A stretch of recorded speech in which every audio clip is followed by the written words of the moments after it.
దేవా నీ కొందనాలు తండ్రి. ఇదిగో ఈ వాక్యం ద్వారా మాతో మాట్లాడుచున్న దేవా, మా అందరినీ దీవించినైనా నీ వాక్యంలో అభిషేకించి, అలాగే ఆన్లైన్లో వింటున్న బిడ్డలందరూ కూడా ఆశ్రయించి దీవించి, నీ వాక్యం చేత అభిషేకించి ఉదక స్నానం సేవించి యథార్థమైన హృదయం కలిగి నిన్ను సేవించినట్లుగా సహాయం తెచ్చేయండి. నిష్ప్రేమైన దాసును మరుపరిచి మీరే మాట్లాడమని బిడ్డను దీవించమని యేసు నామములో ప్రార్థన చేసినాం తండ్రి, ఆమేన్. Share Bibles. నీ వాక్యము నా పాదములకు దీపమును, నా త్రోవకు వెలుగునే ఉన్నది. దై word is a lamp and my feet and a light and my path. దయచేసి కూర్చోండి. కీర్తన గ్రంథము 84వ అధ్యాయం. కోరవ కుమారులు రాసినటువంటి మధురమైన కీర్తనలో 11, 12 వచనం చదువుతున్నాను, గమనించండి. దేవుడని యెహోవా సూర్యుడును కేడుమునై ఉన్నాడు. యెహోవా కృపయు ఘనతయు అనుగ్రహించును. యథార్థంగా ప్రవర్తించే వారికి ఆయన ఏ మేలును చేయక మానడు. సైన్యములకు అద్భుతగా యెహోవా నీ యందు నమ్మకించేవారు ధన్యులు. ఎవరైతే దేవుని యందు నమ్మకించుతున్నారో వారందరికీ దేవుడు ఇచ్చేటువంటి గొప్ప బహుమానము, ఆశీర్వాదం గురించి ఈరోజు మనం నేర్చుకోబోతున్నాం. చాలా జాగ్రత్తగా వినాలి. ముందుగా మన దేవుడు ఎటువంటి వాడు 11వ వచనంలో కౌరవ కుమారులు చక్కగా వర్ణించారు. చూడండి, దేవుడైన యెహోవా, మన దేవుడైన యెహోవా మన తండ్రి ఎవరమ్మా? సూర్యుడును కేడుమునై ఉన్నాడు. సూర్యుడును కేడము. సూర్యుడు రాగానే ఈ లోకంలో ఏమొస్తుందమ్మా? వెలుగు. గత రాత్రి మనందరం చీకట్లు ఉన్నాం. ఈరోజు ఉదయం అయింది, ఈవేళ సండే అని ఎందుకు అంటున్నామంటే సూర్యుడు ఉదయించాడు కాబట్టి. ఒకవేళ సూర్యుడు కనుక రాత్రి ఉదయించకపోతే ఈరోజు వచ్చేది కాదు. ఎక్కడైతే వెలుగు ఉంటుందో అక్కడ చీకటి ఉండదు. చీకటి ప్రపంచానికి వెలుగునివ్వడానికి ఆయన నీతి సూర్యుడిగా వచ్చినాడు. అయితే మన తండ్రి అయిన దేవుడు ఆయన రావడానికి వీలు పడదు. ఆయన వస్తే మన నేకెడ్ ఐస్తో చూస్తే will become ashes. The moment we see the Lord the Father will become ashes. అందుకని ఏం చేశాడు ఆయన? తన సొంత కుమారుని ఈ లోకంలోకి పంపించినాడు. ఆయన ఏమన్నాడు? యేసుక్రీస్తు, నా యందు విశ్వాసం ఉంచువాడు చీకటిలో నిలిచేట్టుకున్నట్లు ఈ లోకానికి నేను వెలుగుగా వచ్చినాను అన్నాడు. దేవుని స్తోత్రం, హల్లెలూయా. ఈ లోకంలో మనం వెలుగు కావాలి. ఈ లోకం అంతా చీకటిలో ఉంది, వెలుగుగా వచ్చినాడు. మరి వెలుగుగా వచ్చినటువంటి ఆయన యందు ఏం 12వ వచనం ఏముందమ్మా? సైన్యములకు యెహోవా నీ యందు నమ్మకించువారు ధన్యులు. నిన్ను ప్రేమించి నన్ను ప్రేమించి పరలోక రాజ్య మహిమలను వదిలిపెట్టుకుని ఈలోకి వచ్చినటువంటి యేసయ్యని మన తండ్రిని ఎవరైతే ప్రేమించి ఆనంద నమ్మకించుతున్నారో వారందరూ ధన్యులు. ఎందుకని ధన్యులు? చూడండి 11వ వచనం ఆఖరి మాట. యథార్థంగా ప్రవర్తించే వారికి ఆయన ఏ మేలును చేయక మారడు. దేవుని స్తోత్రం, హల్లెలూయా. ఎప్పుడైతే ఆయన నాకు వెలుగు అని నమ్మి ఆయన విశ్వాసం ఉంచి నమ్మిక ఉంచుతున్నావో వారందరూ హృదయం ఎలాగున్నారు? యథార్థ హృదయం కలిగిన వారు. అటువంటి వారికి ఆయన ఏ మేలు చేయక మానడు. మనందరం ఈ లోకంలో బ్రతుకుతున్నాం. అనేక విషయాల్లో మనందరం కూడా ఇతరుల మీద ఆధారపడుతుంటాం. కానీ లేఖనం చెబుతున్నది, ఏ సహోదరుడు ఏ సహోదరిని విమోచింపలేడు. Nobody can help us unless he grants. దేవుని చిత్తం లేకుండా ఈ లోకంలో ఏ మనుషుడు మనల్ని దీవించలేడు, ఆశ్రయించలేడు. ఆ రెండు చేయాల్సింది ఆయన. మన యథార్థ హృదయంతో ఆయన విశ్వాసం వచ్చినప్పుడు నువ్వేం ప్రార్థన చేసినావో అది నీకు ఇస్తాడు. అంత మాత్రమే కాదు నేను దీవిస్తాడు. ఒక్క నిమిషం. లేదా యథార్థ హృదయంతో ప్రవర్తించే వారికి ఆయన ఏ మేలును చేయక మానడు. ఈరోజు నేర్చుకుందాం. ఒక యథార్థవంతుని తీసుకుందాము. ఆ యథార్థవంతుడికి ఆయన ఏ మేలు చేశాడో నేర్చుకుంటే నీ జీవితంలో ఆయన ఏ మేలు చేస్తాడో నీకు అర్థమవుతుంది. అప్పుడు మనం కూడా యథార్థంగా జీవించడానికి మనము మన జీవితాన్ని ఆయనకి సమర్పించుకోవచ్చు. ఒక యథార్థపరుని మనం చూద్దాం. హిజ్కియా అనేటువంటి ఒక రాజు ఉన్నాడు. ఈయన ఆ నీలాంటి నాలాంటి వ్యక్తి కాదు, రాజు, మహాచక్రవర్తి. దావీదు వంశం నుంచి వచ్చినటువంటి మహాచక్రవర్తి. అతని తండ్రి చనిపోయినప్పుడు ఇతను సింహాసనం ఎక్కి రాజ్యాన్ని పరిపాలన చేస్తున్నాడు. ఇతని గురించి లేఖనం ఏం చెప్తుందో ఒకసారి చూద్దాం. చూడండి, 2వ రాజుల గ్రంథము 20వ అధ్యాయం. 2వ రాజులు 20.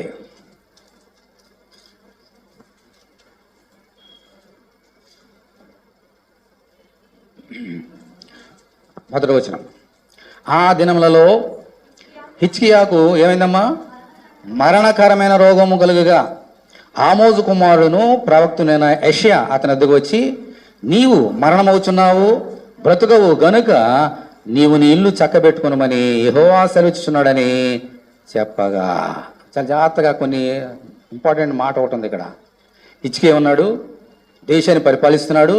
అతని దగ్గరికి దేవుడు ఒక ప్రవక్తను పంపించాడు. ఎవరమ్మా ప్రవక్త? యెషయా అనేటువంటి ప్రవక్త వచ్చి ఈ రాజుగారితో యెషయా ఏం చెప్తున్నాడు చూడండి. నీవు మరణమవుచున్నావు, బ్రతుకవు గనుక నీళ్లు చక్కబెట్టుకునమని యెహోవా సెలవిస్తున్నాడని చెప్పాను. చాలా జాగ్రత్తగా గమనించాలి. ఓ రాజా, దేవుడు నీతో చెప్పమన్న మాట నేను చెప్తున్నా. నీవు మరణమవుచున్నావు, చనిపోతావు త్వరలో. కాబట్టి నీళ్లు చక్కబెట్టుకుంటున్నాడు. ఇల్లు చక్కబెట్టుకోవడం అంటే ఏంటి? అతను చనిపోతున్నప్పుడు అకస్మాత్తుగా చనిపోతే చాలా కార్యాలు అలా మిగిలిపోతాయి. కానీ చక్కబెట్టుకోవడం అంటే నీ తర్వాత రాజు ఎవరు, ఎవరికి ఎంత ఇస్తావు, నీ ఆస్తిపాస్తులు ఎవరెవరికి ఏమిస్తావు, నీ తర్వాత చక్రవర్తి, అతని సైన్యాధిపతి, దేశాన్ని ఎలా పరిపాలించాలి, ఇవన్నీ ఇన్స్ట్రక్షన్స్ ఇవ్వు అని దేవుడు చెప్పాడు యెషయా ద్వారా. ఇక్కడ ఒక మాట మనం నేర్చుకోవాలి. దేవుడు ఏమన్నాడమ్మా యెషయా ద్వారా హిజ్కియా తోటి? నీవు మరణమవుచున్నావు. దేవుడు ఎంతమందితో అలా చెప్తాడు?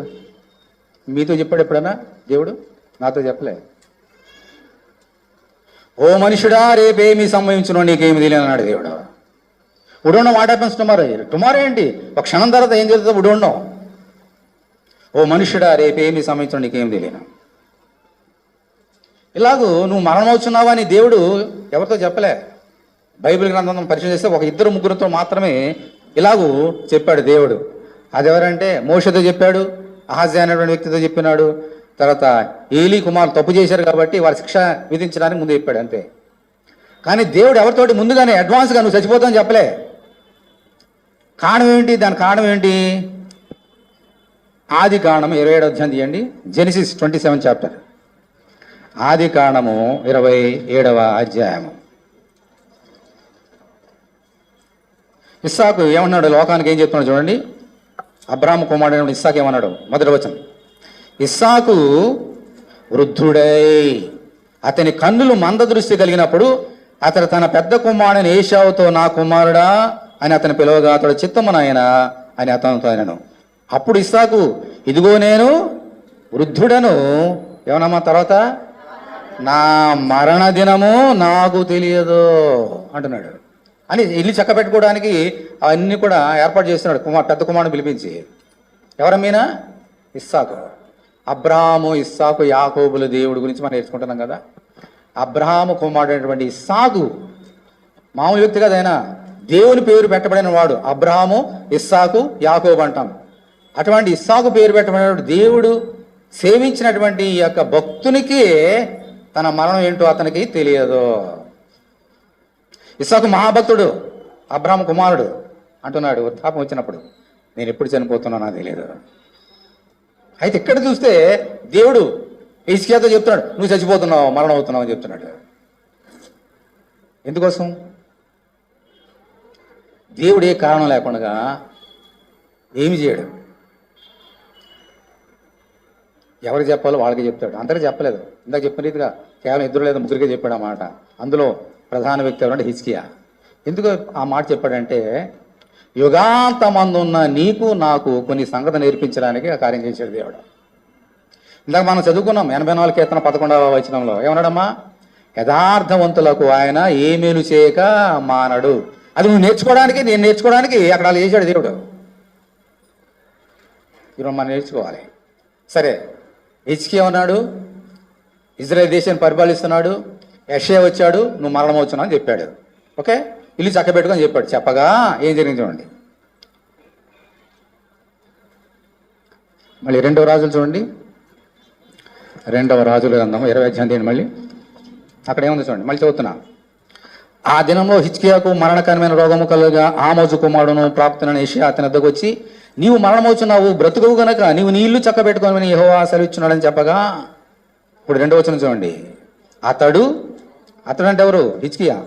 తన ముఖము గోడ తట్టు తిరుపుకొని యెహోవా, తర్వాత ఏముందమ్మా, యథార్థ హృదయుడునై సత్యముతో నీ సన్నిధిని నేనెట్లు నడుచుకుంటునో, నీ దృష్టికి అనుకూలముగా సమస్తమును నేనెట్లు జరిగించుతునో కృపతో జ్ఞాపకము చేసుకునమని హిజ్కియా కన్నీళ్లు విడిచుచు యెహోవాను ప్రార్థించిన. దేవుని స్తోత్రం. హల్లెలూయా.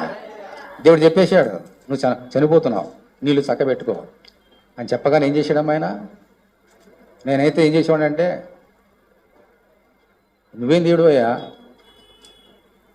ఇంతకాలం నిన్ను సేవించి యథార్థపడి ఉన్నందుకు నువ్వు ఇచ్చే బహుమానం మీద దీర్ఘాశనిస్తానని నువ్వు వాగ్దానం చేశావు, నీ వాక్కులన్నీ నేను నెరవేరుస్తున్నంటే చచ్చిపోతావని చెప్తావేంటి? ఇంకా నిన్నెందుకు నేను సేవించాలా అని దేవుని వదిలిపెట్టేసి వెళ్ళిపోయాడు నేనైతే. కానీ హిజ్కియా అలా చేయలేదు. దేవుని స్తోత్రం. Hallelujah. He accepted what God told. దేవుడు ఏదైతే తను సంకల్పించినాడో తన జీవితాన్ని హీ యాక్సెప్టెడ్ ఫస్ట్. చేస్తూ కన్నీటితో ప్రార్థన చేస్తున్నాడు, అంతేగాని హీ డిడ్ంట్ క్వశ్చన్ గాడ్. దేవుణ్ణి ప్రశ్న వేయలేదు, ఎందుకు ఇలా చేసావని. He accepted. మన జీవితంలో చాలాసార్లు చాలా ప్రశ్నలు వస్తాయి. ప్రభువా, నాకే ఎందుకు జరిగింది నా జీవితంలో, నాకే ఇందాక ఎందుకు చేస్తున్నావు, వాళ్ళందరూ బాగున్నారు కదా అని అనేకమైన ప్రశ్నలు నీకు వస్తాయి నీ యొక్క మైండ్లో. ఈ లోకంలో దేవుడు అనేక మంది ఆశ్రయించవచ్చు, నీకు ఏమీ లేకపోవచ్చు, నీకు ప్రశ్నలు వస్తున్నాయా? వారిని ఆశ్రయించావు, నన్ను ఎందుకు ఆశ్రయించలేదు? వారి ఉద్యోగం ఇచ్చావు, నాకెందుకు ఉద్యోగం ఇవ్వలేదు? వారి ఆస్తిపాస్తులు ఇచ్చావు, నాకెందుకు ఇవ్వలేదు? Don't question God. Wait, pray, wait and pray, wait and pray. God will do the miracles in your life. Hezekiah, అది యథార్థమైన హృదయం అంటే. ఇందాక నేను చెప్పాడు ప్రవర్తిస్తే యథార్థపరుని కాదు, నేను ద్రోహిని. ఆయన చేసిన మేలు మర్చిపోయేవాడు నేనైతే క్వశ్చన్ చేస్తే. హిజ్కియా అటువంటి వాడు కాదు. ఏమన్నాడమ్మా? యథార్థపరుడునై నీ దృష్టికి నేను ఎలా నడుచుకున్నానో కృపతో జ్ఞాపకం చేసుకోని ప్రార్థన చేస్తున్నాడు, కన్నీళ్ళు విడిస్తూ. దేవుని దగ్గర మనం కన్నీళ్ళు విడిస్తూ ప్రార్థన చేయాలి తప్ప we cannot, we should not question God. అందుకనే దేవుడు అద్భుత కార్యం చేశాడు. ఏంటో తర్వాత మనం తెలిసింది చిన్నప్పుడు వింటున్నాం, కానీ యథార్థ హృదయం అంటే నేర్చుకోవాలి. యథార్థ హృదయుడనయ్య అన్నాడు కదమ్మా. మరి హిజ్కియాలో ఏమి యథార్థత ఉన్నది? ఏం చేశాడు ఆయన? అంత ధైర్యంగా దేవుని దగ్గరికి వచ్చి గోడ తట్టు మొహం తిప్పుకొని, ప్రభువా కృపతో నా యథార్థతను జ్ఞాపకం చేసుకో అని కన్నీళ్ళు ఎందుకు విడిచాడు? ఆయన ఏదో చేసి ఉంటేనే కదా ధైర్యంగా మాట్లాడతాం. మరి ఎప్పుడైతే దేవుని వ్యతిరేక తప్పు చేసామో మనం తలెత్తుకోలేము దేవుని దగ్గర. ఎప్పుడు ఎత్తుకోగలుగుతాం? ఆయన చెప్పినవన్నీ చేసినప్పుడు మాత్రమే దేవుని దగ్గరికి వచ్చి తలెత్తుకోగలుగుతాం. ఎవరైనా అంతే. పోలీసులు చాలా దొంగోళ్ళని చాలా ఈజీగా పట్టేస్తారు, తెలుసా మీకు? ఎవరైనా తప్పు చేసిన వాళ్ళని పోలీసులు psychology immediately they will catch. ఎందుకంటే బాడీ లాంగ్వేజ్ ఒకటి ఉంటుంది. బాడీ లాంగ్వేజ్ మన బాడీ చెప్పేస్తుంది, నువ్వేం చేసావు అనేది చూడగానే చెప్పేస్తారు, ముఖం చెప్పేస్తుంది. తప్పు చేసిన ఎప్పుడు ధైర్యంగా ఎలా ఉంటాడు? సింహంలే. నీతి మంతులే ధైర్యంగా సింహాలు ఉంటారు, కానీ తప్పు చేసిన ఎప్పుడు పైకి ఎంత మేకపోతు కంపెనీ ఉన్నప్పటికీ వాళ్ళ కళ్ళలో చూస్తే చెప్పేస్తుంది, ఆ కళ్ళే చెప్పేస్తాయి అతనిలో ఏం దోషం ఉన్నదో. ఇప్పుడు హిజ్కియా అంత ధైర్యంగా దేవుని దగ్గరికి కన్నీళ్ళు విడుస్తున్నాడు, ప్రభా నా కృపని జ్ఞాపకం చేసుకో. ఏంటి అంత ధైర్యంగా కృపతో జ్ఞాపకం చేసుకుని చెప్పగలిగినంతగా ఆయన ఏం చేశాడు? ఎందుకు అతని హృదయం యథార్థమైంది? We should know. నేర్చుకుందాం ఈరోజు. 2వ రాజుల గ్రంథము, అదే 18వ అధ్యాయం తీయండి ఒకసారి, పక్కనే 18వ అధ్యాయం. నేను చదువుతున్నాను అండి కొన్ని మాటలు, లేటర్ ఐ విల్ ఎక్స్ప్లెయిన్. 2వ రాజులు 18వ అధ్యాయం. ఇజ్రాయేలు రాజును ఏలా కుమారుడైన హోషేయ ఏలుబడిలో 3వ సంవత్సరం మందు యోధా రాజును ఆహాజు కుమారుడైన హిజ్కియా ఏలన ఆరంభించాను. అతడు ఏలన ఆరంభించినప్పుడు 25 ఏండ్ల వాడే యెరూషలేము నందు 29 సంవత్సరములు ఏలెను. అతని తల్లి జకర్యా కుమార్తె, ఆమెకు అబి అని పేరు. హిజ్కియా రాజుగా సింహాసనం ఎక్కాడంటమ్మా. At what age? ఏ వయసు అమ్మా అతనికి? 25 అంటే ఎంత? 25 సంవత్సరాలకి. ఈరోజు మనకి జాబులు రావడమే కష్టం. గవర్నమెంట్ జాబ్ పక్కన పెట్టండి, చిన్న చిన్న జాబులు 25 సంవత్సరాలు వచ్చిన వ్యక్తికి చిన్న జాబు రావడమే తలకిందులైపోతాం ఈ లోకంలో. కానీ 25 సంవత్సరాల వ్యక్తికి మన ఏంటిది, మన chief minister, prime minister post కాదు, లేదంటే అమెరికన్ ప్రెసిడెంట్ పోస్ట్ కాదు, దేవుని ప్రజలను పాలించే గొప్ప పోస్టుని ఇచ్చాడు. దీని సూత్రం అలేలే. ఏ వయసులో అమ్మా? 25 సంవత్సరాలు అంటే చూడండి, యవ్వనస్తుడు. ఇంకా చెప్పాలంటే ఇంకా ఆ టీనేజ్ గుణాలేం పోవు, ఆ వయసులో 25 years అంటే still God made him a king over his Kingdom. అతడు కూడా 25 సంవత్సరాల వయసు వచ్చాడు. మనం బైబిల్ గ్రంథంలో చూస్తే యవన ప్రాయంలో ఎన్ని చేస్తారో అని చేసి రాజ్యాలను పోగొట్టేసిన వారు అనేక మంది ఉన్నారు. ఎందుకని? యవన ప్రాయంలో ఏమంటారమ్మా, స్నేహితులు ఎక్కువ ఉంటారు. యవన ప్రాయంలో శరీరాశలు, నేత్రాశలు, జీవడంలో పడిపోవడానికి యవన ప్రాయం వారికి చాలా ఈజీ. కానీ ఇతడు యవన ప్రాయుడే ఉండి కూడా 25 సంవత్సరములు వయసులో సింహాసనం కూర్చొని పెట్టినప్పుడు కళ్ళు పైకి రాలేదు, కళ్ళు అక్కడే ఉన్నాయి. గర్వం రాలేదు. ఎందుకు రాలేదంటే అతని హృదయంలో ఏముందో మనం నేర్చుకోవాలి. ఇప్పుడు చూడండి, అక్కడేమన్నాడు చూడండి, 2వ వచనం మళ్ళీ చదువుతున్నాం. అతడు ఏలన ఆరంభించినప్పుడు 25 ఏండ్ల వాడే యెరూషలేము నందు 29 సంవత్సరం లేలేను. అతని తల్లి జకర్యా కుమార్తె, ఆమెకు అబి అని పేరు. ఇప్పుడు చూడండి 3వ వచనంలో, తన పితరుడైన దావీదు చేసినట్లు అతడు యెహోవా దృష్టికి పూర్ణముగా నీతిని అనుసరించిన దేవుని స్తోత్రం. హల్లెలూయా. ఆడ ఒట్టినే వయసు రాయలేదు. ఆ వయసులో 25 సంవత్సరాల వయసులో నీతిని అనుసరించడం అనేది చాలా కష్టం, చాలా కష్టం. కానీ అక్కడ ఏముందమ్మా, అతని గురించి ఏం రాయబడింది అక్కడ? చూసి చెప్పండి నాకు, ఏముంది అక్కడ 3వ వచనంలో?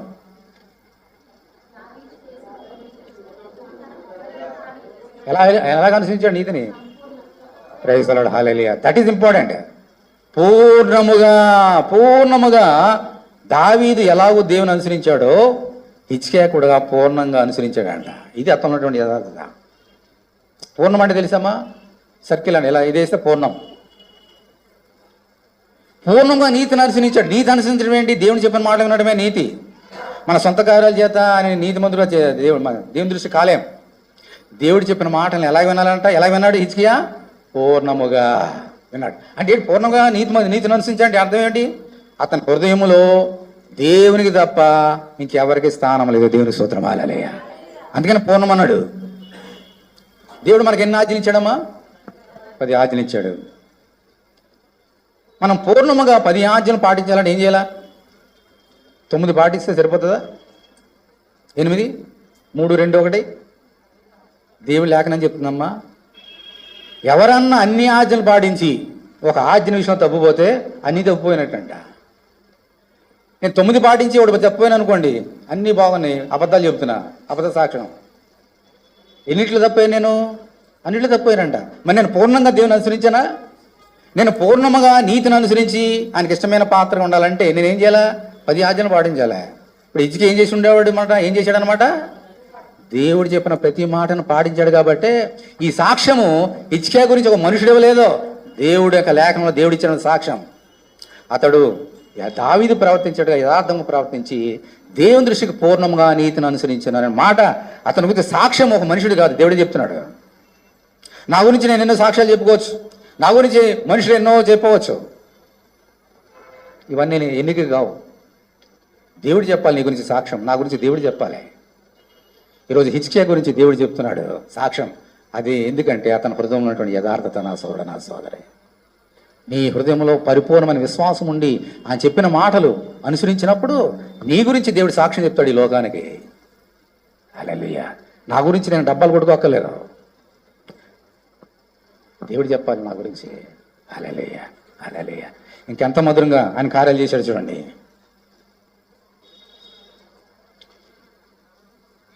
తన పితృడైన దావీదు చేసినట్లు అతడు యెహోవా దృష్టికి పూర్ణముగా నీతిని అనుసరించినప్పుడు. 4వ వచనం, ఉన్నత స్థలములను కొట్టివేసి విగ్రహములను పగలగొట్టి దేవతా స్తంభములను పడగొట్టి మోషే చేసిన ఎత్తడి సర్పమును చిన్న భిన్నములుగా చేసెను. దానికి ఇజ్రాయేలు నిహిష్టానను పేరు పెట్టి దానికి ధూపం వేచి వచ్చి ఉండరి.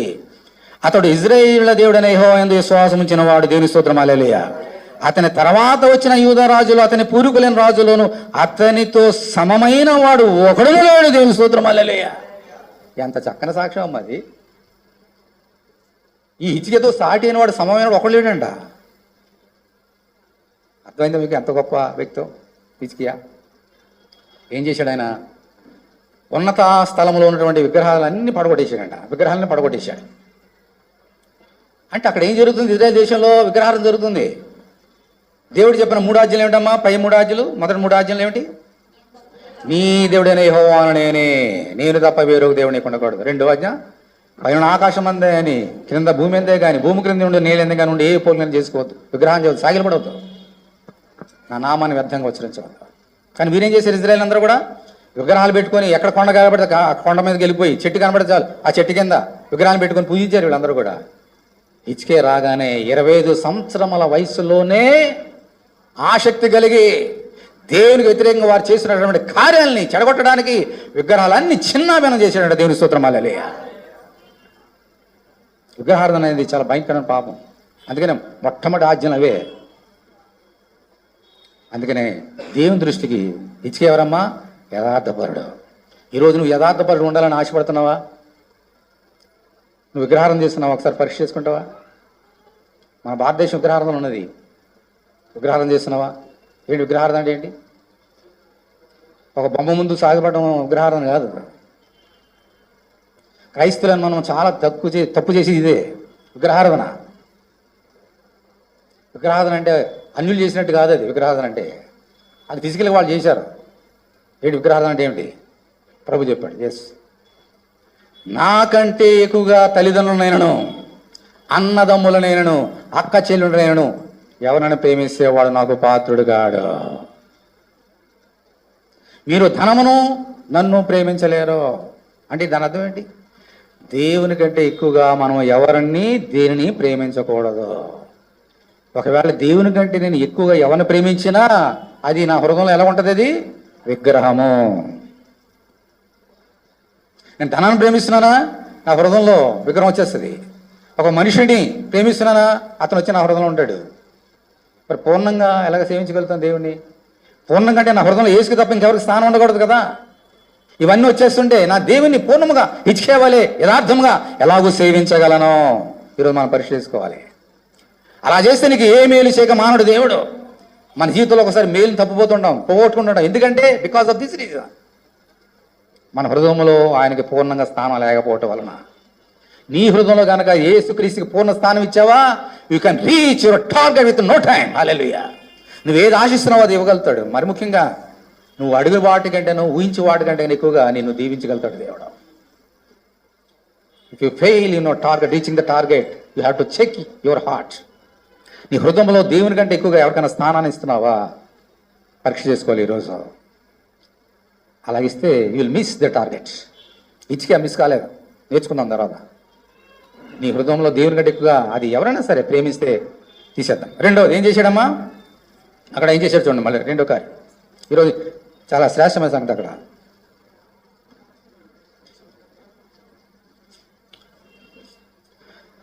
4వ వచనము, విగ్రహం పడగొట్టిన తర్వాత ఏం చేసినమ్మా? మోషే చేసిన ఇత్తడి సర్పమును చిన్న భిన్నములుగా చేసెను. దానికి ఇజ్రాయేలు నెహుష్టానను పేరు పెట్టి దానికి ధూపం వేచి వచ్చి ఉండరి. మోషే ఒక ఇత్తడి సర్పం చేశాడంట. దాన్ని ఇజ్రాయేల్ ఏం చేశారంట? దాని దగ్గర ధూపం ఇస్తున్నారంట. అంటే ఏం చేశారు వాళ్ళు? దాన్ని ఆ ఇత్తడి సర్పాన్ని పూజించారు. ఏంటి ఇత్తడి సర్పం సంగతి ఏమిటి? నేర్చుకుందాం, వినండి. ఇజ్రాయేల్ అందరూ కూడా పాలు తేలు ప్రపంచ దేశం వెళ్తున్నప్పుడు దేవునికి వ్యతిరేకమైనటువంటి పాపం చేశారు ఇజ్రాయేల్. వాళ్ళ హృదయం యథార్థంగా లేదు, పూర్ణంగా దేవుని నీతిని అనుసరించలేదు. కాబట్టి దేవుడు ఏం చేశాడమ్మా? తాపకారమైన పాములు పంపించాడు వారిని చంపేయడానికి. ఈ తాపకారమైన పాములు వెళ్ళి వాళ్ళు చాలా మందిని చంపేసాయి. చాలా ప్రాణాలు పోగొట్టుకున్నారు. ప్రాణాలు పోగొట్టుకుంటే మోషే దగ్గరకు వచ్చి, ప్రభు మోషే మోషే క్షమించు అన్నప్పుడు దేవుడు ఏం చేయమని చెప్పండి. దేవుడు ఒక మాట చెప్పాడు, తాపకారమైన పాములు వచ్చి చంపేస్తున్నాయి కాబట్టి మీరు ఏం చేస్తారంటే, మోషే ఒక ఇత్తడి సర్పాన్ని చేయి. ఆ ఇత్తడి సర్పాన్ని చేసి ఒక స్తంభం మీద నిలబెట్టు.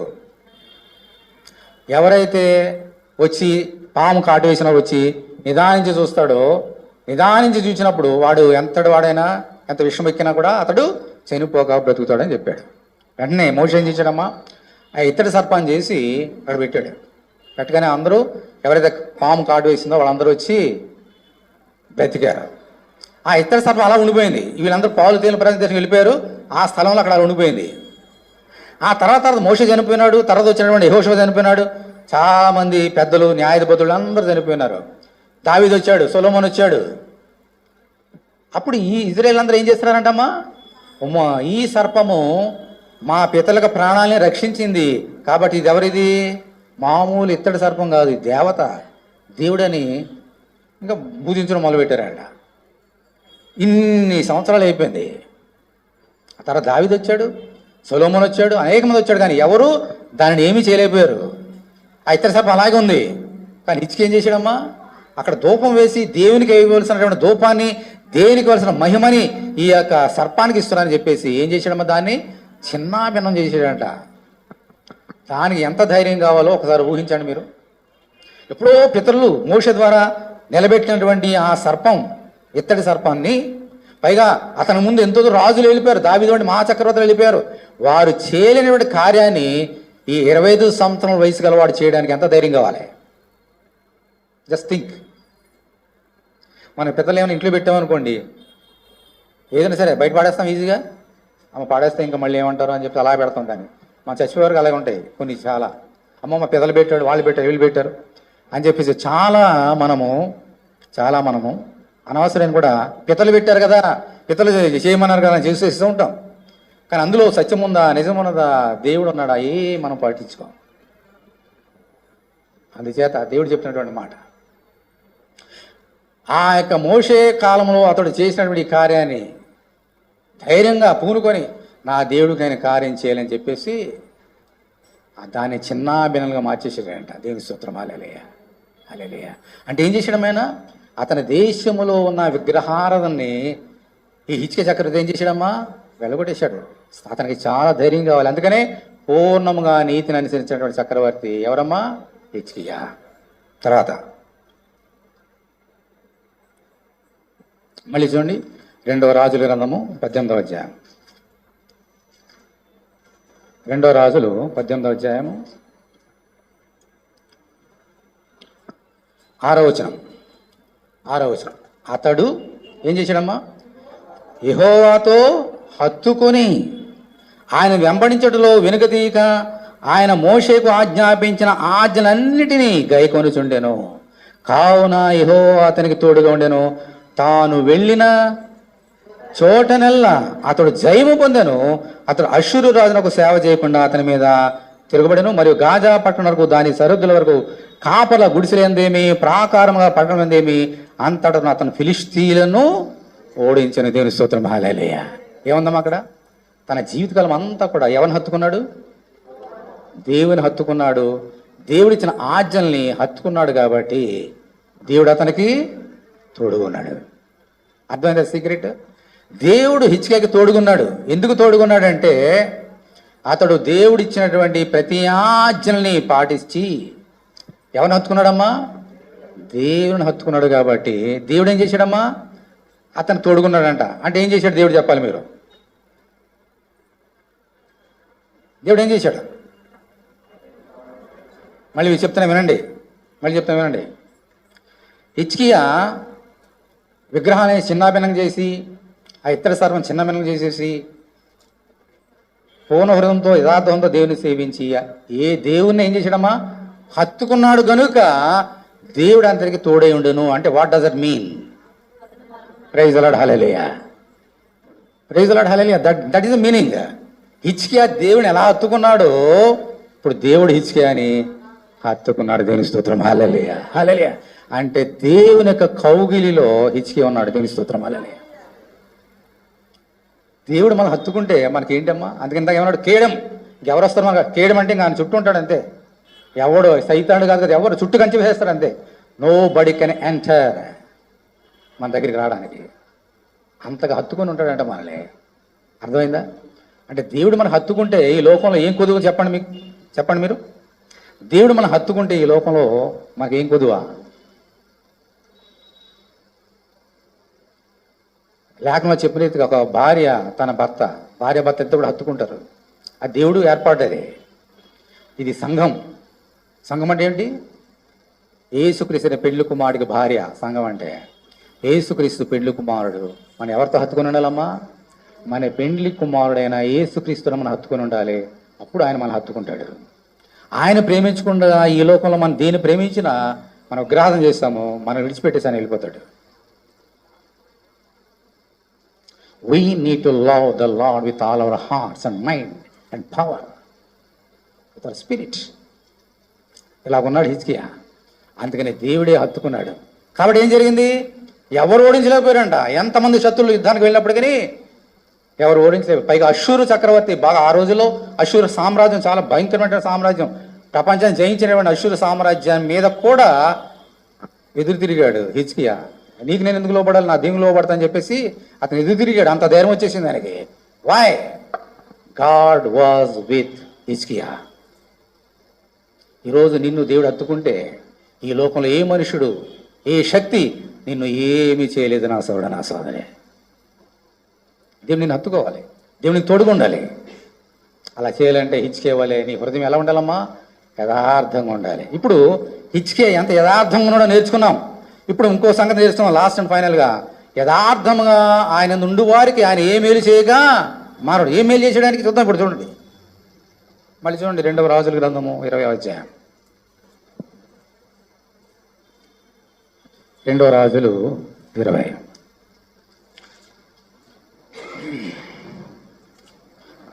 మళ్ళీ చదువుతున్న 3వ వచనం.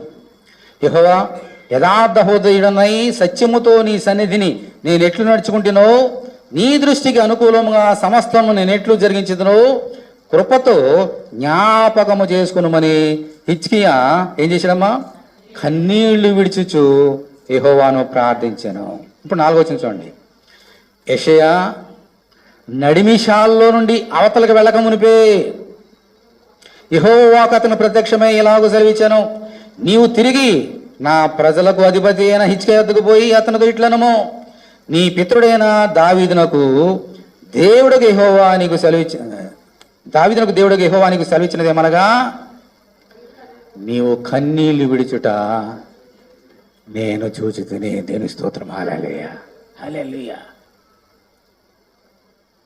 దేవుని విశ్వాసం వచ్చిన బిడ్డలు కన్నీరు కారిస్తే చూడకుండా ఉండే దేవుడు కాదు నీ దేవుడు. దేవుని విశ్వాసం నుంచి ఒక కన్నీడు బొట్టు నీ కళ్ళలోంచి రాలిన మనుషులు చూడకపోవచ్చు. ఎవరు చూస్తారమ్మా? దేవుడు చూస్తాడు. అందుకని దావీదు అన్నాడు, నా కన్నీళ్ళు నీ బుడ్డులో దాచబడి ఉన్నావు కదా అన్నాడు. ఏమన్నాడు తెలుసు? ఏమన్నాడమ్మా? నా కన్నీళ్ళు నీ బుడ్డులో దాచబడి ఉన్నావు కదా. బుడ్డు అంటే తెలుసా మీకు? బుడ్డు అంటే ఏంటి? Small bottle.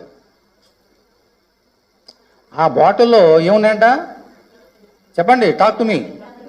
కన్నీళ్ళు ఉన్నాయంట. మీకు టైం ఇస్తాను పొద్దున్న సాయంకాలం వరకు. ఎవరైనా ఏడ్చి ఒక బాటిల్లో మీ కన్నీళ్ళు పెట్టండి, ఎన్ని వస్తే నాకు చూపించండి. మీకు 24 hours టైం ఇస్తాను. మీకు ఏడవండి, బాగా కళ్ళలో కారం కొట్టుకొని ఏదో చేయండి, ఏడవండి. ఒక బుడ్డి పెట్టుకోండి పక్కన. ఆ కన్నీళ్ళంతా బుడ్లు పెట్టి, పాస్టర్ గారి ఇన్ని కన్నీళ్ళు వచ్చి చూపించండి నాకు, ఎన్ని ఉంటాయి. 4-5 బొట్లు. కానీ దావీదు చేసిన కన్నీటి ప్రార్థన దేవుని దగ్గరటువంటి ఆ బుడ్డిలో దాచబడి ఉన్నాయంట. ఎంత కన్నీరు గార్చాడు దావీదు. హిజ్కియా ఎంత కన్నీరు గార్చాడు. ప్రతి కన్నీటి బొట్టు దేవుని యొక్క పాద సన్నిధికి వెళ్తుంది నా సోదరుడు, నా సోదరు. బుడ్డిలో దాచబడి ఉన్నట్ట బుడ్డి. ఎంతగా ఏడ్చారు భక్తులు. మనం కన్నీరు కావాలి. దేవుడు అంటున్నాడు, నా కోసం ఏడవద్దు. ఈ 40 దినాలు నా కోసం ఏడవద్దు. ఈ దినాలు నా కోసం ఏడవద్దు. మీ గురించి ఏడవండి. అందుకే రండి 40 దినాలు మీ గురించి ఏడుకుంటూ రండి. మీ పాపాల గురించి ఏడవండి. మీ బిడ్డల పాపాల గురించి, మీ పాపాల గురించి ఏడవండి. నా గురించి ఏడవద్దు అంటున్నాడు.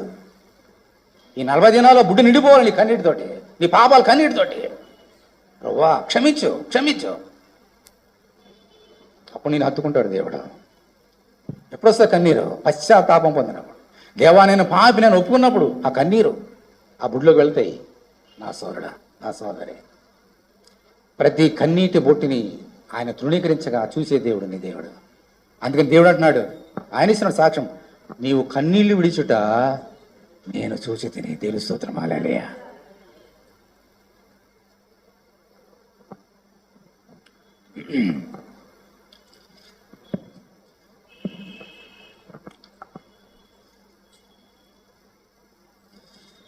మళ్ళీ చూడండి అక్కడ 20వ అధ్యాయంలో, నువ్వు కన్నీళ్లు విడిచుట నేను చూచి తిని. మళ్ళీ చూడండి ఏమన్నాడు? నీ ప్రార్థన నేను అంగీకరించున్నాను, నేను నిన్ను బాగు చేసేదను. 3వ దినమున నీవు యెహోవా మందిరమునకు ఎక్కిపోవదవు. ఇంకా 15 సంవత్సరముల ఆయుష్ నీకిచ్చేదను. మరియు నా నిమిత్తమును నా సేవకుడైన దావీదు నిమిత్తమును ఈ పట్టణం నేను కాపాడుచు నిన్నును ఈ పట్టణమును అష్షూరు రాజు చేతిలో పడకుండా నేను విడిపించదని దేవుని స్తోత్రం. హల్లెలూయా. ఇప్పుడు కన్నీళ్లు విడిచడం చూసి ఆయన ఏం చెప్పాడమ్మా? నా యందు విశ్వాసం ఉంచిన వారికి ఏ మేలు చేయక మనం కదా ఏం మేలు చేసాడమ్మా? ఇప్పుడు నువ్వు చచ్చిపోతావు అని చెప్పేటటువంటి దేవుని నోట్లో నుంచే నువ్వు చచ్చిపోవు. దేవుని స్తోత్రం. హల్లెలూయా. ఇంకా 15 సంవత్సరముల ఆయుష్ నీకు ఇస్తున్నా. I'm going to extend 15 more years in your life. ఎలా ఉంటుందమ్మా? మన నాకు కడుపు నొప్పి వచ్చింది. కడుపు నొప్పి వచ్చి ప్రార్థన చేశాము, అది తగ్గట్లే. డాక్టర్కి వెళ్ళా. డాక్టర్కి వెళ్ళడం తప్పు కాదు, విశ్వాసము ఉంచాలి. అల్టిమేట్గా కార్యం చేసేది డాక్టర్ కాదు, దేవుడే. వెళ్తే మందులు ఇచ్చాడు. ప్రార్థన చేస్తున్నాను, ప్రార్థన వల్ల మందుల వల్ల తగ్గిపోయింది. 8 days తర్వాత ఎంత రిలీఫ్ ఉందో అమ్మాయ్యా, కడుపు మీద తగ్గిపోయింది. అలాగే చిన్న దగ్గు వచ్చింది అనుకోండి, మీకు జలుబు వచ్చింది అనుకోండి, ఎలా ఉంటుంది? మీకు తగ్గిన తర్వాత ఎలా ఉంటుంది? అమ్మాయ్యా, ఎంత గ్రేట్ రిలీఫ్ అండి. ఏది చిన్న దగ్గు, చిన్న కడుపు నొప్పో, తలనొప్పో, ఆ నొప్పో, ఈ నొప్పో తగ్గిపోతే ఎంత రిలీఫ్ కదా. నువ్వు చచ్చిపోతున్నావు అనేటువంటి వ్యక్తి ఇంక బ్రతికి 15 సంవత్సరాలు బతుకుతున్నటువంటి మాట వస్తే ఎలా ఉంటుంది చెప్పండి మీరు? ఆ సంతోషం. Can anyone express the Joy of హిజ్కియా? ఎందుకంటే మనం ఆ సిచ్యువేషన్కి వెళ్ళలేదు కదా, మన శైలికి మేము వెళ్ళలేదు. ఇంకా మనం అది మనకు అర్థం కాదు. చచ్చిపోతున్నటువంటి వ్యక్తి తిరిగి లేచాడంటే అతనికి ఎంత ఆనందం, సంతోషం ఉంటుంది నా సోదరుడా. ఈ ఆనందాన్ని ఏ డాక్టర్ నీకు ఇవ్వలేడు, ఏ మందు నీకు ఇవ్వలేదు, ఏ లోకంలో ఏది నీకు ఇవ్వలేదు. Only Jesus can give you the Joy. చచ్చిపోతాను, ఇంకా అయిపోయింది నా పని అనుకున్నటువంటి వ్యక్తి ఇంకా 15 సంవత్సరాల ఆయుష్యం రాగానే ఎంతగానో సంతోషించాడు నా సోదరుడా, నా సోదరి. ఆఖరి ఒక మాట చెప్పి ముగిస్తా వినండి. The last word, important word. దేవుని మాటలో నుంచే ఒక చక్కని మాట దేవుడు చెప్పాడు. ఇదిగో నేను ఇంకా 15 సంవత్సరాలు ఆయుష్ నీకు ఇస్తున్నానని చెప్పి ఒక శాస్త్రమైన మాట అక్కడ పలికాడు. ఎవరైనా చూసి నాకు చెప్తారమ్మా ఆ శాస్త్రమైన మాట ఏంటో? అది ఓకే, అది నీ దృష్టికి చాలా శ్రేష్టమైనది, ఓకే. ఇంకెవరైనా చెప్తారా? మీకు ఓపెన్ పరీక్షలు రాసేటప్పుడు చూసి చెప్పండి అని అంటారు కదా టీచరు. మీకు చెప్తున్నాయి, చూసి చెప్పండి చెప్తున్నాయి. ఇప్పుడు సరే ఓకే, నేనే చెప్తాను వినండి, నేను చెప్తాను వినండి. హల్లెలూయా. అందరు గట్టిగా దేవుని స్తోత్రం చేయాలి. దేవుని స్తోత్రం. హల్లెలూయా. ఎంత శ్రేష్టమైన మాట హిజ్కియా గురించి రాశాడమ్మా దేవుడు. మళ్ళీ స్తోత్రాలు చూడండి. నీవు కన్నీటి చూచితిని, నీ ప్రార్థన అంగీకరించినాను, నేను నిన్ను బాగు చేసేదను. ఇప్పుడు చూడండి, 3వ దినమున నీవు యెహోవా మందిరముకి ఎక్కిపోదు. దేవునికి స్తోత్రం. హల్లెలూయా. గట్టిగా చెప్పండి hallelujah. This is the beautiful character of హిజ్కియా. 12 మంది కుష్ఠరోగులు వచ్చారు యేసు దగ్గరికి. యేసయ్యా, కుష్ఠరోగం బాగు చేయి. యేసు బాగు చేసేసాడు అందరినీ. దారిలో వెళ్తున్నా 10 మంది బాగా అయిపోయారు. దేవుని దగ్గరికి ఎంతమంది వచ్చారమ్మా? ఒక్కడే వచ్చాడు. మీకు 9 మందికి అక్కడే ఏమయ్యారు? భలే పసిపిల్ల దేహంలో అయిపోయింది. ఆయన ఒకటి భార్య దగ్గర పరిగెత్తుకెళ్ళాడు, ఇంకోటి పిల్లల దగ్గర పరిగెత్తుకెళ్ళాడు, ఒక తల్లిదండ్రులు పరిగెత్తాడు, ఇంకోటి స్నేహితుల దగ్గర పరిగెత్తుకెళ్ళిపోయారు 9 మందికి. But only one return to Jesus. యేసయ్యా నీకు వందనాలు, రోగం పోయిందని. దేవుడు చేసిన మేలు మర్చిపోయారు 9 మంది, ఒక్కడ మాత్రం గుర్తుపెట్టుకుని వచ్చాడు. ఇప్పుడు హిజ్కియా గురించి దేవుడు చెప్తున్నాడు, నేను నిన్ను బాగు చేశాను కదా. 3rd day, ఇప్పుడు తర్వాత యెషయా మందు కడతాడు. 3వ రోజు నువ్వు తగ్గిపోతావు. తగ్గిపోగానే ఇంట్లో కూర్చొని అందరు పిలిపించి విందు చేయవు. ఏం చేస్తావు నీవు? నా మందిరానికి వచ్చి నన్ను సేవిస్తావు. దేవుని స్తోత్రం. హల్లెలూయా. నేను చేసిన మేలు నువ్వు మర్చిపోవు. నా ప్రాణమా యెహోవాను సన్నిధించము. ఆయన చేసిన ఉపకారం దేన్ని మరొద్దని నీ తండ్రి అయినటువంటి దావీదు చెప్పినట్టుగా నా మందిరానికి వచ్చి నేను నీకు చేసినటువంటి మేలు బట్టి నన్ను స్తుతిస్తావు, ఆరాధిస్తావు, నన్ను కనపరుస్తావు అని దేవుడు చెప్పాడు సాక్ష్యం. అంటే హిజ్కియా ఎంత గొప్ప భక్తిపరుడు మీకు అర్థమవుతుందమ్మా. దేవుని మందిరం అంటే ఎంత ఆసక్తో మీకు తెలుసా ఆయనకి. దేవుని మందిరానికి వచ్చి ప్రార్థనాపరుడు హిజ్కియా. దేవుని మందిరం మానవుడు కాదు, దేవుని మందిరం బాగు చేసిన వాడు హిజ్కియా. దేవుడు మన జీవితంలో ఎన్నో కార్యాలు చేస్తాడు. ఇంకా దేవుని మందిరం లేదు, ఏమీ లేదు. మేము చేసినప్పుడల్లా దేవుడు, ఏం లేనప్పుడు ఈ దేవుడు లేదు. అటువంటి వారిని దేవుడు హత్తుకోడు. నీ జీవితంలో మేలు జరిగినా మేలు జరగకపోయినా దేవుని హత్తుకొని ఉండు, ఆయన నిన్ను హత్తుకుంటాడు. అంతేగా నీ జీవితంలో ఏదో జరిగిన తర్వాత ఏదో చేద్దాలంటే కాదు. Anybody can do that. అది విశ్వాసం కాదు. ఇచ్చికి అటువంటి వాడు కాదు. యథార్థపరుడు, పూర్ణ హృదయంతో దేవుని సేవించిన వాడు, దేవుని మందిరం మానలేదు. దేవా, చచ్చిపోతున్నాను బ్రతికించావా నాయన. ఎన్నో రోజునమ్మది, ఎన్నో రోజు జరిగిందంట? 3వ రోజు. ఏసీ నీ కొరకు చనిపోయి ఎప్పుడు లేచాడం ఆయన? 3వ రోజు. దేవుని స్తోత్రం హల్లెలూయా. 3వ దినం అతను లేచి దేవుని మందిరానికి వెళ్ళాడు. నీ గురించి, నీ పాపాల గురించి 3వ దినం లేచినటువంటి యేసయ్యని ఆరాధించడానికి నువ్వు దేవుని మందిరానికి వస్తున్నావా? ఒకసారి గుండె మీద చేసుకొని చెప్పు. అదే 3వ దినం నీ గురించి లేచాడే, నీ పాపాలనే మోసుకొని నువ్వు దేవుని మందిరానికి వస్తున్నావా దేవుని ఆరాధన చేయడానికి? దేవుని మందిరం ఇక్కడికి రమ్మని నేను అంటలే. Any church you should go and worship the Lord. నీ గురించి చనిపోయి 3వ దినం లేచాడు నీ యేసయ్య. అదే 3వ దినం హిజ్కియా దేవుని మందిరానికి వెళ్ళి దేవుని ప్రార్థించి దేవుని కనపరిచాడు. దేవుని స్తోత్రం హల్లెలూయా. ఈరోజు దేవుడు నీతో మాట్లాడుతున్నాడు. నీ జీవితాన్ని ప్రభువుని సమర్పించుకుంటే, ఆయన్ని హత్తుకుంటే హిజ్కియా వలె కన్నీరు విడిచి ప్రార్థన చేస్తే, క్వశ్చన్ వేయకుండా ప్రార్థన చేయి. దేవుడిని విడిచిపెట్టడం నా సోదరుడు, నా సోదరి. ఏ మేలు చేయట ఆయన మానడు. ఎంత బ్యూటిఫుల్ ప్రామిస్. అది చెప్పి ముగిస్తా. చూడండి, మళ్ళీ ఒకసారి చూడండి ఆ ప్రామిస్. మనం ఒకసారి అందరం ప్రతిరోజు ప్రార్థన చేసుకుందాం. 84వ కీర్తనలు 84, 11, 12 వచనాలు. నాతో కలిసి అందరూ చెప్పండి ఈ మాట. దేవుడైన యెహోవా సూర్యుడును కేడుమునై ఉన్నాడు. యెహోవా కృపయు ఘనతయు అనుగ్రహించను. యథార్థముగా ప్రవర్తించే వారికి ఆయన ఏ మేలును చేయక మానడు. సైన్యములకు అధిపతిగా యెహోవా నీ యందు నమ్మిక ఉంచువారు ధన్యులు. ఈరోజు మనందరం ధన్యులం. యేసు విశ్వాసం ఉంచాం కాబట్టి మనందరం దేవుని మందిరానికి వచ్చాం. We are blessed people. వాయ్? ఈరోజు దేవుడు నీతో మాట్లాడాడు, దేవునితో ఉన్నాడు, దేవుడిని దీవించబోతున్నాడు. దేవుని స్తోత్రం హల్లెలూయా, హల్లెలూయా. అందులో లేచినండి.